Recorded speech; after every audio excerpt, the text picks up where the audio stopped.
Dear students, welcome to EPG Padasala. Today, in the subject Aesthetics and Fine Arts, we are going to continue the portions of Kavyas. I am Professor Tyagarajan, Head of the Department of Sanskrit, Presidency College, Chennai.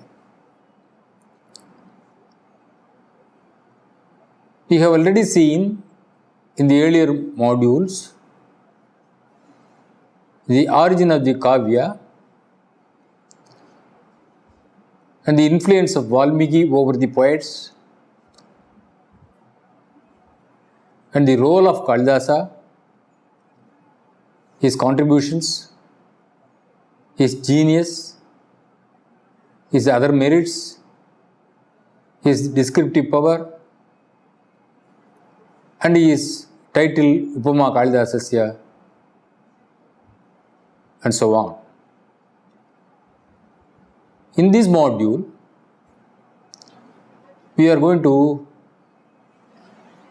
know about the Kavyas of Bharavi, Maha, Sri Harsha, and also Bhatti, Pravarasena, Kumaradasa, Indra, Monka, Nilakanta, Vedanta Deshika. Now we will take up the Kiratarjuniyam of Bharavi.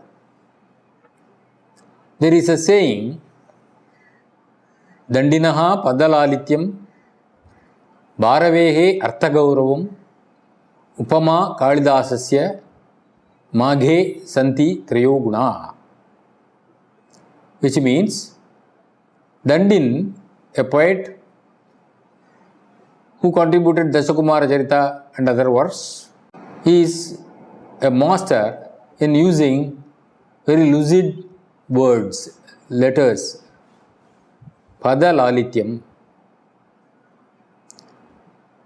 Bharavehe Arthagauravam. Bharavi is noted for giving you the exact best cute meanings. He is esteemed for his expression of the meaning.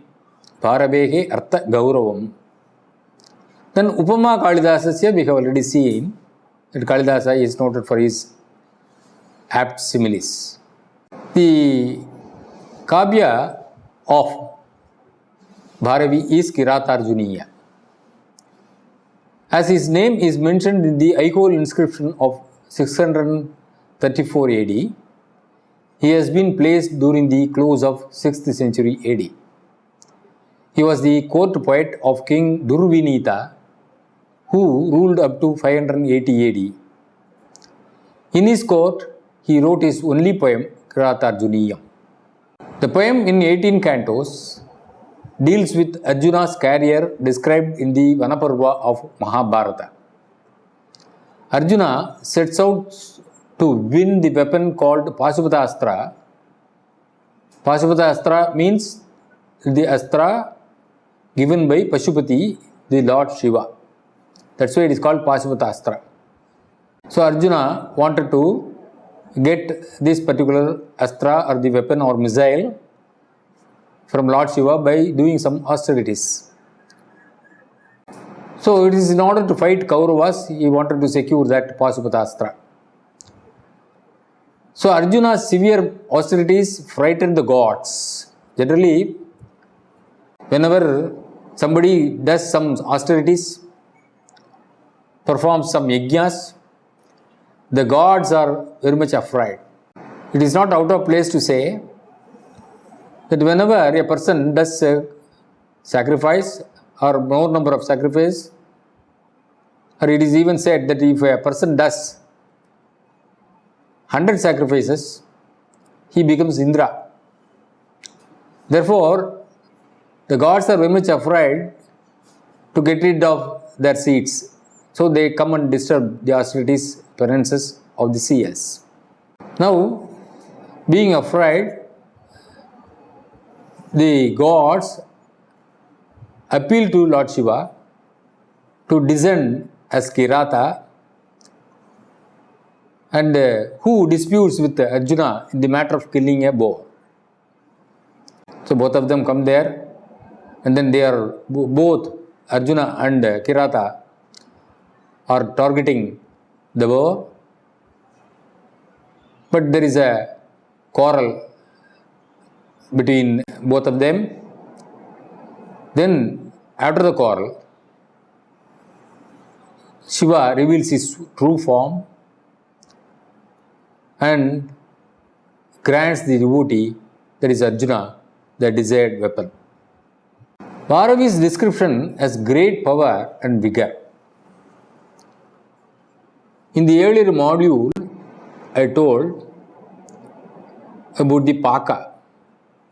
Kalidasa is noted for Draksha Paka, and Bharavi is noted for Narikela Paka. That is, you have to remove the skin, break the shell, and then only you can enjoy with regard to the coconut. Like that, you have to first of all understand what Bharavi says, and then try to understand the meaning of it in deep sense, and then only you will admire how beautifully he has described this particular aspect. So, Narikela Paka. Narikela means coconut in Sanskrit. So, there are also great defects in his writings. But at the same time, he has got number of maxims. Arthantra Nyasa. When you say Arthantra Nyasa, you must know what is Arthantra Nyasa. Arthantra Nyasa means that you are giving an idea being substantiated by a maxim. For an example, I quote from Jayadeva's Chandraloka, wherein he defines and illustrates Arthantranyasa Alankara. It's a figure of speech, where he says, Hanuman Abdi Matarat Dushkaram Kim Mahatmanam. He says, Hanuman crossed the ocean. This is the general statement. And that is being enhanced, substantiated by another statement saying, Dushkaram Kim Mahatmanam. Hanuman Abdi Matarate means Hanuman crossed the ocean. Dushkaram Kim Mahatmanam. What is not possible for great people? So, this sentence enhances the power of Hanuman there. So, just like general sentences or maxims are attributed, and with regard to Bharavi, he handles lot of Arthantranyasa Alankaras. He sets bad example in his fondness for showing his skill in grammar. Generally, even in teaching grammar, nowadays people say that you should teach grammar through literature. Straight away, if you are mentioning the aphorisms or the sutras and then try to explain it, the application part of it will not be grasped by the students. Therefore, grammar should be taught through literature, is the convention that has come into vogue. Now, he is fond of showing his skill in grammar. In Canto 15, there are some slokas which give one meaning when read forward, as usual, and other sense when read backward. Just like reading Urdu, if you are reading, you get one meaning. In ordinary reading, you get one meaning. This is a device followed by some poets, but to grasp the meaning, it will be very difficult. Generally, Bharavi is praised for his Artha Gaurava, that means deep thought of his expression. Bharavehe Artha Gauravam. And this work, though he has written only one work. That work has given him a title, just like Kalidasa gained the title Deepashika Kalidasa Chhatra Bharavihi. He describes beautifully an umbrella in his work.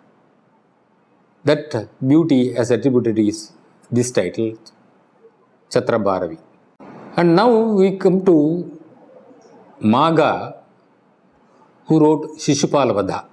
This work is also called as Magham. After Kalidasa and Bharavi, Maghabhatta occupies the next important place, as he has made a reference to the drama Naganandam of Sri Harsha of 7th century AD. In his Sisupalawada, he is generally assigned to 7th century AD.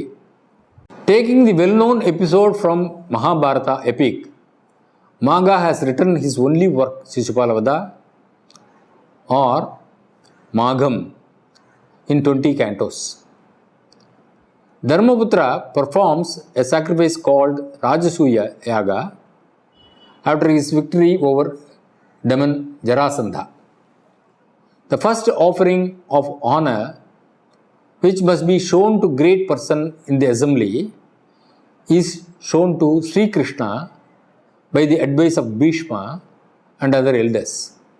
Sisupala, a foe of Krishna, protests against the procedure and rebukes both Krishna and Bhishma. His protocol is different. A fight starts between Krishna and Sisupala in this regard, in which Krishna slays Sisupala. That is the crux of the story of Sisupalawada. Though there are few changes when compared to the epic Mahabharata, it has been considered that Sisupalawada is a work of great poetical merit. From Maga's Sisupalawada, it is clear that he wrote his poem immediately after Bharavi. Traditionally, Maha has been admired for his combination in his work, the similes of Kalidasa, the deep thought of Bharavi, and delicacy of expression of Dandin. That's what I said. Dandinaha Padalalityam Bharavehe Arthagavaravam Upama Kalidasasya Maghe Santi Trayo Gunaha. That means Dandin has got the delicacy of expression. Then Bharavehe Arthagavaravam, Bharavi has got meaningful expressions, excellent, meaningful thought. Upama Kalidasa is a simile of Kalidasa. Maghe Santi Trayoguna. All the three qualities are found in Maha. Maha, though, has contributed the only work, Sisupalawada, has given him a very good title, just like Kalidasa attained, just like Bharavi attained. He also attained a title, Ghanta Maga, where he is describing the bell in his work. Next, we come across a good poet, Sri Harsha. His Mahakavya is Naishadam. We must know at this juncture that this Harsha is totally different from the dramatics Harsha, who belonged to 7th century AD. Harsha was patronized by King Vijayachandra of Kannauj in the later half of 12th century AD. With the aid of Chintamani mantra, so kindly communicated to him by a venerable sage, Harsha attained proficiency in all branches of learning. He was received with distinction by King Vijayachandra. In his court, he wrote his Naishadiya Charita. With regard to poets, generally we come across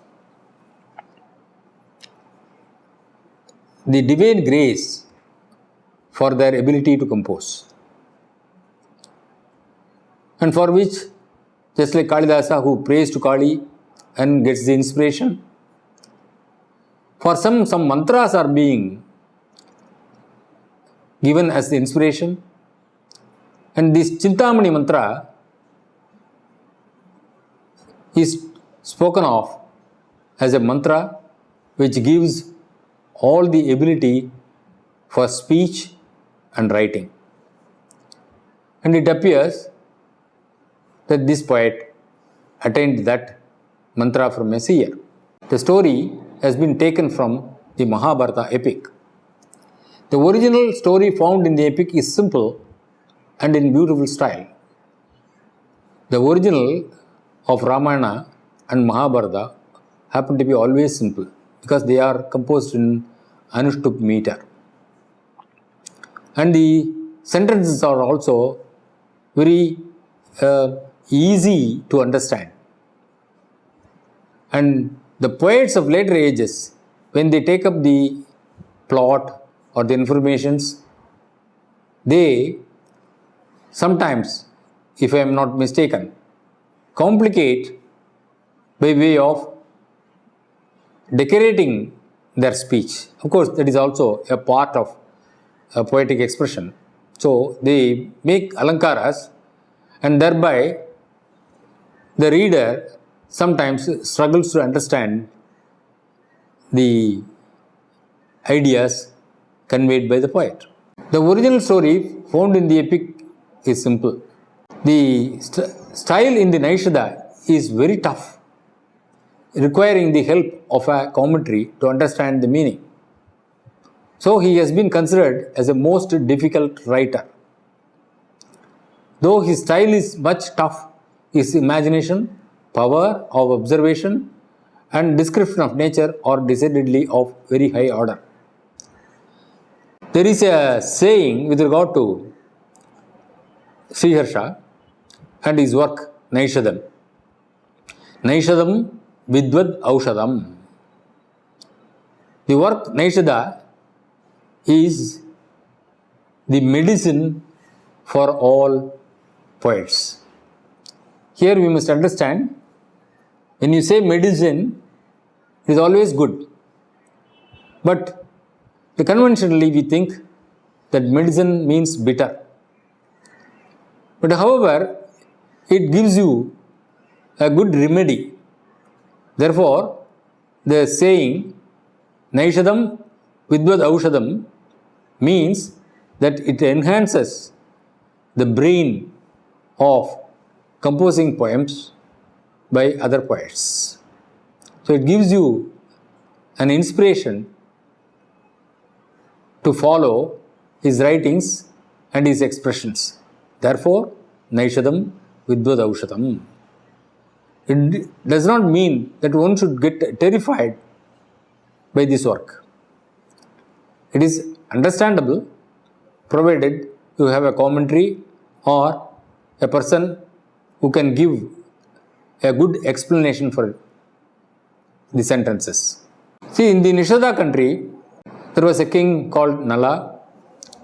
His love for the princess of Vidarbha, Damayanti, his love message through swan, the intervention of the Dikpalas, the marriage after Swayamvara, etc., are narrated in that work. At the end of each canto, the poet makes reference to his verse and parentage. So that is a system he follows. Generally, the poets are always self-effacing.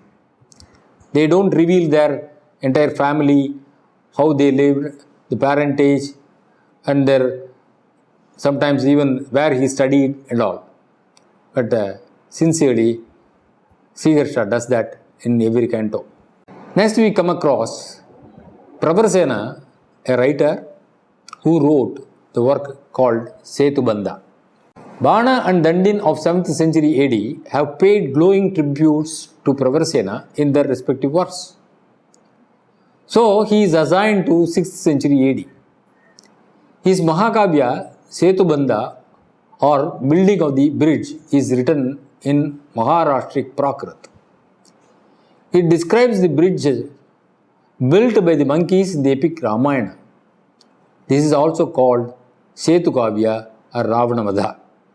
This is also an evidence to prove that Rama built up a bridge for Lanka. Next is Bhatti Kavya. Bhatti is the name of a poet, and the Kavya composed by him is actually Ravanavadha. But generally it is known as Bhatti Kavya itself. Bhatti Kavya or Ravanavadha, describing the story of Ramayana in 22 cantos, is the Mahakavya. As the poet himself says that he was a contemporary of King Sridharasena of 6th century AD, he is assigned to 7th century AD. Bhatti's poem is more a manual of grammar than a poem with artistic value. The aim of the poet is to illustrate the various rules of Sanskrit grammar besides aesthetic expressions.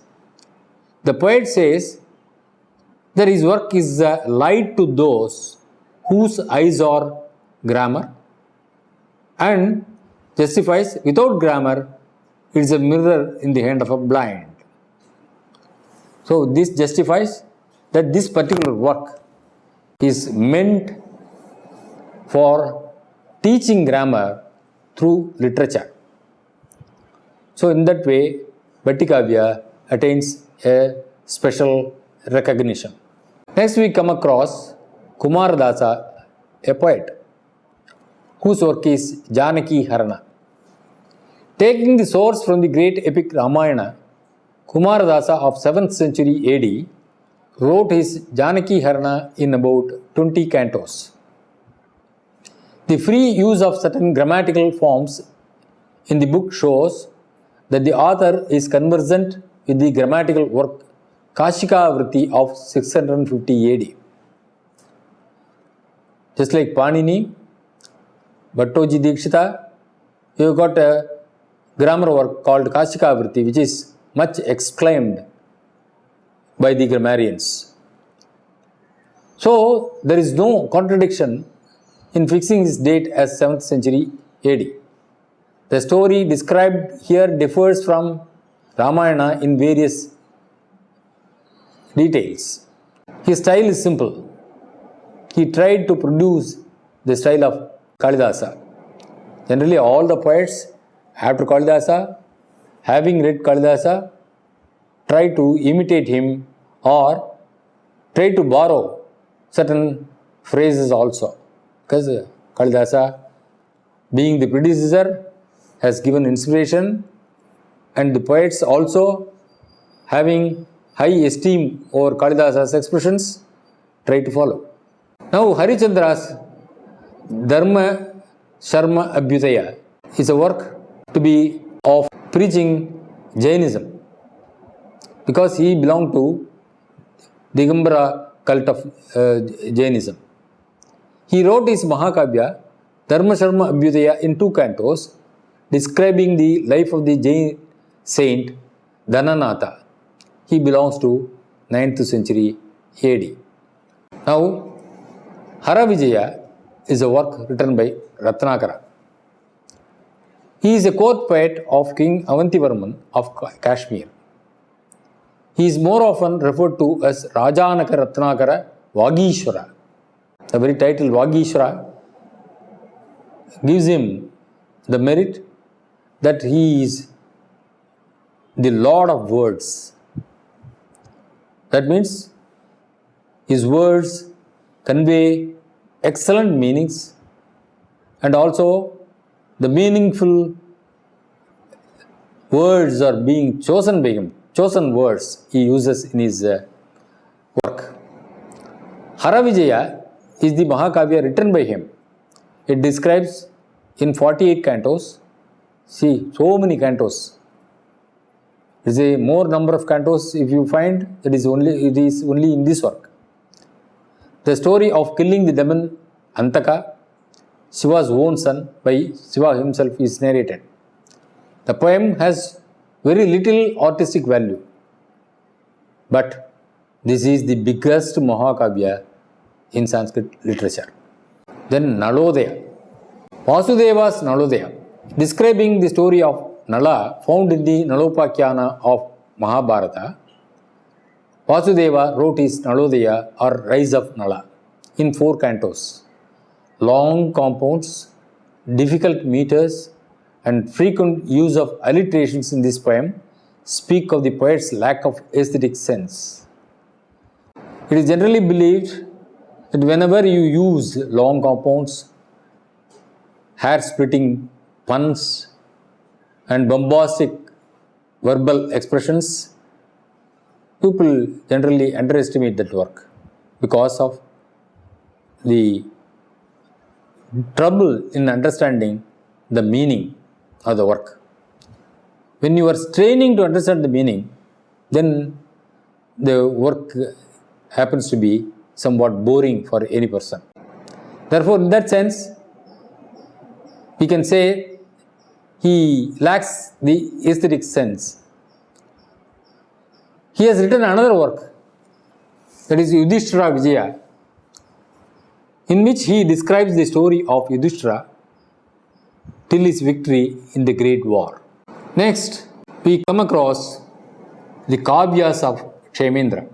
He is a court poet of the 11th century AD. King Ananta of Kashmir happened to be his patron. He was the student of the great Alankarika Abhinavagupta, who happened to have commented upon Bharata's Natya Shastra, and Abhinavagupta has got his own place in the history of Sanskrit poetics. He has successfully abridged the story of Ramayana, Mahabharata, and Dashavatara. In his Ramayana Manjari, Mahabharata Manjari, and Dashavatara Manjari, he has abridged the entire stories in the poetry form. He has also abridged Gunadhya's Brihat Katha in his Brihat Katha Manjari. Brihat Katha is a work by Gunadhya. It is said that it is written in Paishachi language. Paishachi means the Pishachi, we call it, which means goblins. So, it's the language of goblins. That's what people say, but we do not know whether that interpretation is exactly right. But anyway, we can understand that there existed a language called Paishachi, which is now lost. So also, the work of Gunadhya, that is Brihat Katha, was also lost. But fortunately, Kshamendra and a few more others have just brought the ideas of Brihat Katha into their works. Some have composed in the form of poetry, some people have composed in the form of prose also. Next comes Monka, a poet who has written Srikanta Charita. He is also a Kashmirian poet patronized by King Jayasimha of 12th century AD. He wrote his Srikanta Charita describing the victory of Lord Shiva over the demons of Tripuras in 25 cantos. Though the poem lacks poetic merits, it is important for the historical points because it brings out the Puranic story of Tripura being burnt by Shiva. It is narrated in the poetry form. So those who have no access to Puranas or those who could not read the Puranas, they can, by reading this Srikanta Charita, understand the meaning and also enjoy the poetic beauty in it. Then we come across Kavyaraja, who has written Raghava Pandaviya. So, Raghava is Rama, Pandaviya means belonging to Pandavas. So, he is able to describe both the Raghava and Pandavas in one Kavya called Raghava Pandaviya. So, it describes simultaneously the story of Ramayana and Mahabharata. That is the idea. This type of Kavya is called Dvisandhana Kavya. Each sloka can be interpreted both according to Rama and Pandava princess. He is ranked with the great poets Bana and Subandhu in the use of Alankara Vakrokti. See, Vakrokti is an Alankara as well as a theory of poetry, for which Kuntaka happens to be the promulgator. This Kavyaraja has also written Parijata Harana, another Mahakavya, describing the story of the bringing of the celestial Parijata tree to placate Rukmini by Krishna. Now we come across other South Indian poet called Vedanta Deshika.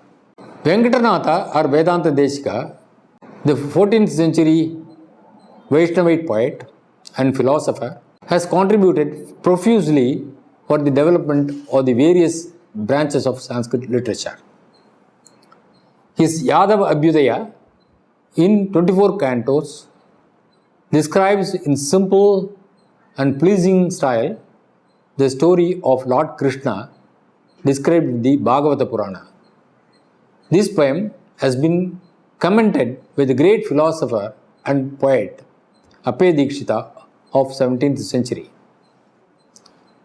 Paduka Sahasra, a devotional lyric, then Hamsa Sandesa, an erotic lyric, Subhashita Nevi, a didactic poem, a moral poem, and Sankalpa Suryodaya, an allegorical drama, describing the principles of Visishtadvaita philosophy, or some of his other works of great literary merit.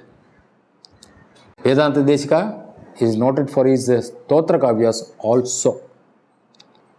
His Samsa Sandesa is purely an imitation, the researchers say, of Kalidasa. So, for all the Sandesa Kavyas that came after Kalidasa have been inspired by Kalidasa alone. Now we come to another poet, Chidambara Kavi. He is also a noted writer who composes difficult poems. It is very difficult to understand him, but at the same time, you can enjoy the rhythm in him. He is one who could write poems with what you call the anuprasas, yamakas, etc. in a very simple and easy way. This poet is an expert in using puns also. He was patronized by King Venkata I of 17th century AD. He wrote a Trisandhana Kavya called Raghava, Yadava, Pandaviya, describing simultaneously the story of Rama, Pandava princess and Krishna. So, if you straight away read, you get Ramayana. And just like reading Urdu, if you read, you get Bhagavata. If you split the sentences and read, then you get Mahabharata also. So that's why it is called Trisandhana Kavya. It is very, very difficult. In one poem, if you have to convey 3 stories, it is very difficult. That in which Chidambara has definitely succeeded. Then Nilakanta Dikshita is a very well noted writer in Sanskrit literature. He was the court poet of King Tirumalai Nayaka, who ruled Madurai from 1623 AD to 1659 AD. A great philosopher and poet, Nilakanta Dikshita, has contributed to all the branches of Sanskrit literature.